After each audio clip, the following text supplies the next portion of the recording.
face a peculiar kind of enemy, a particularly cruel and inhuman foe. They're genocidal.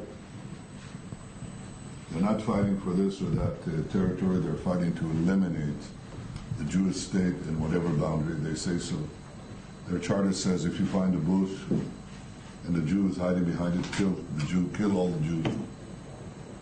Their goal goes beyond the destruction of Israel. They're part of an axis of terror. Iran, Hezbollah, Hamas, Houthis. They say death to America. That's the great Satan. Israel is a small Satan.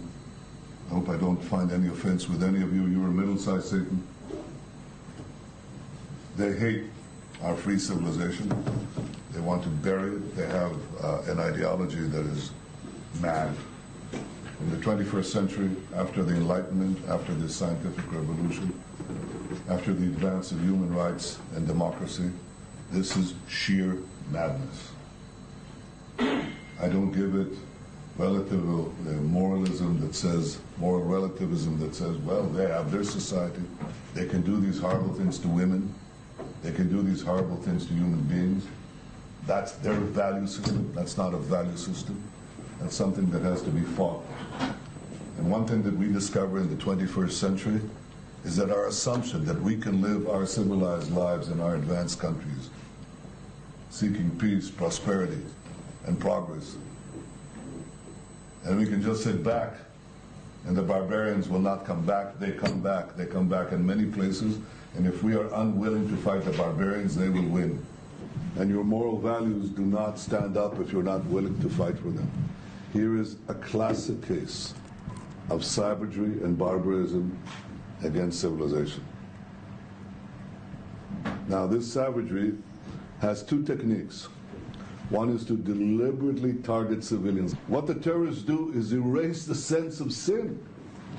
They say everyone is a target. These girls in a music festival, these women, they're targets. Babies, they're targets.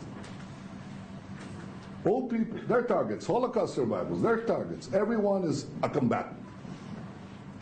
Everyone.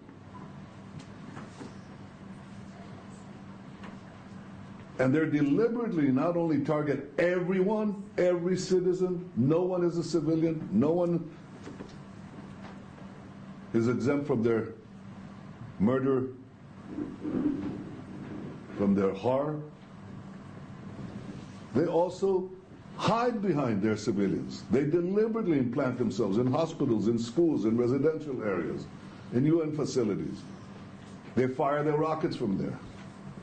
Thousands of them. There is no symmetry here. These people target directly our cities all the time. Thousands and thousands and thousands of rockets falling on Barcelona, falling on Madrid, falling on Brussels, falling on Antwerp, or any one of the European cities. Thousands. Israel is a small country. They deliberately target civilians and they deliberately hide behind civilians and use them as a human shield. That's a war crime. So what is a democracy committed to the laws of war supposed to do? Do the laws of war give exemption to such criminals? And the answer is they don't. They say, do your best to target the terrorists. Do your best to minimize civilian casualties. But if we, the democracies, say that under no circumstances should we go in, because civilians tragically get killed, then we lost. We lost before we begin. You lost, and you lost. Spain lost. Belgium lost, because this will spread. You will see it very soon. Because the axis of terror is not going to stop. If they can emerge victorious here, they intend to bring down the Middle East. And next they'll go to Europe. After that, they'll go elsewhere. If you think I'm exaggerating, I am not. This is where the pivot of history now is going to be decided. Do we stop them here, or do they come to you? Now, how do you stop them? What do you do? What did the Western countries, what did the democracy do when terrorists embed themselves amid civilians? And let me say from the start that any civilian death is a tragedy. Anyone. And to avoid them, what you do is first you try to get the civilians out of harm's way. And that's exactly what we did. We asked, called, sent leaflets, phoned the civilians in the areas where we were going to hit the terrorists, the Hamas terrorists. And we said, please leave. When they tried to leave, Hamas kept them at gunpoint. Stay, because Hamas doesn't care that their civilians are killed. This is a messianic death cult that hides in the bunkers. As one of their spokesmen said, the underground belongs to Hamas. Above ground, it's the civilians. That's Israel's problem and the UN problem, not their problem. On the contrary, it's their shield. So what do? We ask them to leave. Hamas tries to stop them from leaving. Thankfully, many left. We set up a safe corridor from the north of Gaza, where we were concentrating our effort against the terrorists, to the south. A safe zone in the south, safe corridor to the south. Hamas shot the safe corridor. They fired on the safe corridor, so the people would be trapped in. But they kept on leaving.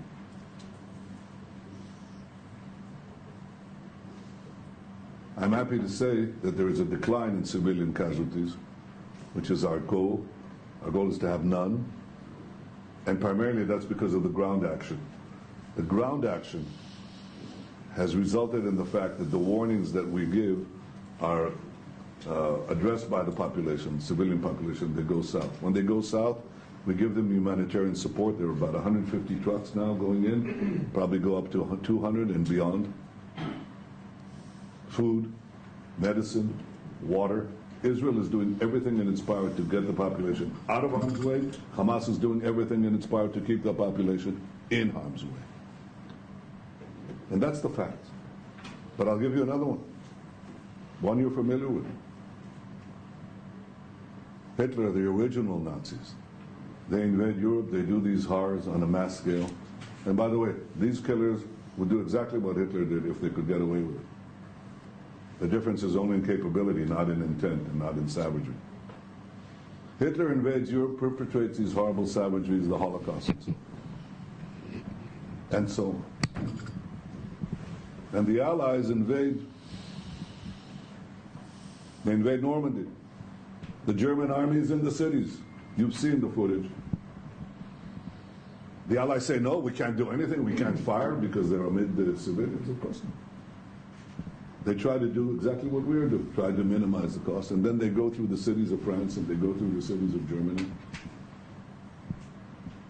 And unfortunately, many, many, many civilian casualties occur.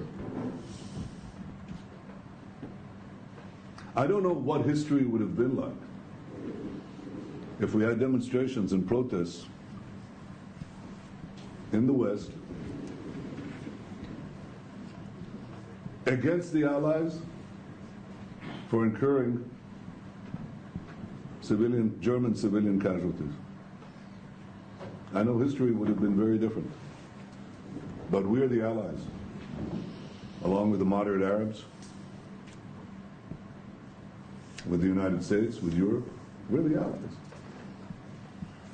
And they're the new Nazis.